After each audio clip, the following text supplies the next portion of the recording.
আওয়ামী লীগের কোনো ফ্যাসিস্টরা বিএনপির আশ্রয় নাই। আপনারা জানেন দেশের বড় বড় নেতা যারা তাদের নেত্রী পালিয়ে গেছে, সেখানে আওয়ামী লীগের ফ্যাসিস্টরা কারো আশ্রয়ে থাকার তো কোনো সুযোগই নেই। আজকে বিএনপির 47তম জন্মবার্ষিকী।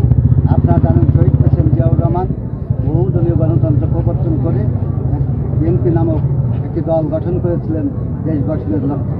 আমরা এই 47 বছর পরেও আমরা দেখেছি শহীদ প্রেসিডেন্ট জিয়াউর রহমান যে আদর্শ নিয়ে এই সংগঠনটি গঠন করেছিলেন।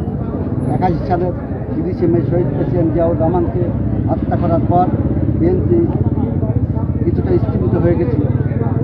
হত্যাকারীরা ভেবেছিল বিএনপিকে নিঃশেষ করে দিবে, কিন্তু দেশ নেত্রী বেগম খালেদা জিয়ার নেতৃত্বে 80-এর দশকে আপুসীর নেতৃত্বের কারণে স্বৈরাচার এরশাদ পতনের মধ্য দিয়ে বিএনপি আরও সুসংগঠিত হয়েছিল এবং 91 সালে নিরঙ্কুশ সংখ্যাগরিষ্ঠতা নিয়ে বিএনপি সরকার গঠন করেছিল। আপনারা দেখেছেন ইতিমধ্যে 1/11-এর ষড়যন্ত্রকারীরা তারেক রহমান সহ খালেদা জিয়াকে বিদেশে তাড়িয়ে দেওয়ার চেষ্টা করেছিল। দেশ নেত্রী বেগম খালেদা জিয়া বলেছিলেন এই দেশ তার শেষ ঠিকানা, তিনি এই দেশ ছেড়ে যান না। দেশ নেত্রী বেগম খালেদা জিয়া এই দলকে সুসংগঠিত রেখেছেন। বর্তমানে বিএনপির ভারপ্রাপ্ত চেয়ারম্যান তারেক রহমানের নেতৃত্বে বিএনপি অনেক শক্তিশালী, যেটা আপনারা সারা বাংলাদেশে দেখেছেন। আওয়ামী লীগ 17 বছর ষড়যন্ত্র করেছে, হাজার হাজার নেতা কর্মীদেরকে হত্যা করেছে, গুম করেছে।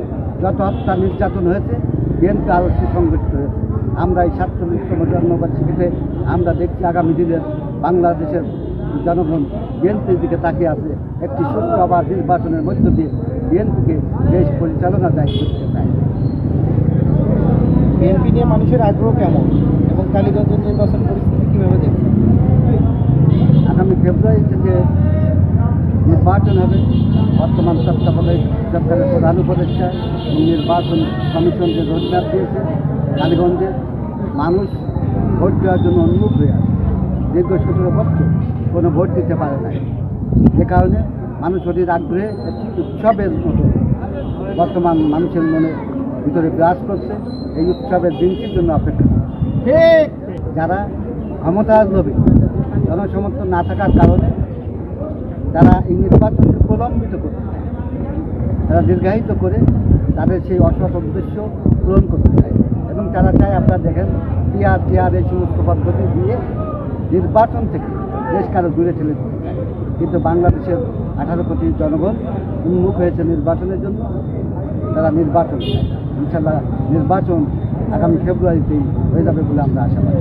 ঠিক ফেব্রুয়ারিতে নির্বাচন নিয়ে নানা সংশয় প্রশ্ন উঠেছে, এ বিষয়ে আপনি কি মনে করেন? যত সংখ্যায় ষড়যন্ত্রকারীরা করুক না কেন, আওয়ামী লীগও 17 বছর ষড়যন্ত্র করেছিল। 40 বছর, 50 বছর, 100 বছর ক্ষমতায় থাকতে তারা টিকে থাকতে পারে নাই। এখনও যদি কেউ ষড়যন্ত্র করে থাকে, তারাও সামনে সফল হবে। আওয়ামী লীগের কোনো ফ্যাসিস্টরা বিএনপির আশ্রয় নাই। আপনারা জানেন দেশের বড় বড় নেতা যারা তাদের নেত্রী পালিয়ে গেছে, সেখানে আওয়ামী লীগের ফ্যাসিস্টরা কারো আশ্রয়ে থাকার তো কোনো সুযোগই নেই। বিএনপি এত দৌর্নাত্য নাই সাংগঠনিকভাবে, আওয়ামী লীগের মতো ফ্যাসিস্টদেরকে আশ্রয় করছে।